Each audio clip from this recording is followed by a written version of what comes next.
আমরা এখন দাঁড়িয়ে আছি নিকুঞ্জ ৩ নম্বর রোডের লেক ড্রাইভের ৬ নম্বর যে বাসা, যেটা আমরা কুড়িল বিশ্ব রোডের ঠিক ওভারব্রিজের উল্টো দিকে যে জায়গাটি, এটাই লেক ড্রাইভ রোড, যেটা নিকুঞ্জের ৩ নম্বর রোডের পাশে এই ৬ নম্বর যে বাসাটি, এটা সদ্যবিদায়ী সাবেক প্রেসিডেন্ট অ্যাডভোকেট আব্দুল হামিদের বাসা। অর্থাৎ প্রেসিডেন্ট পদ থেকে উনি সরে আসার পর এই বাসায় সে উঠেছিল।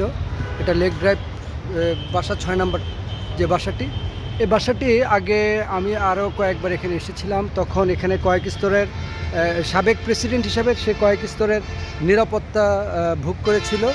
এখানে সেনাবাহিনীর সদস্য, এসবি পুলিশের বিশেষ ব্রাঞ্চ, এনএসআই, ডিজিএফআই কয়েক স্তরের নিরাপত্তার সারির সাজানো ছিল।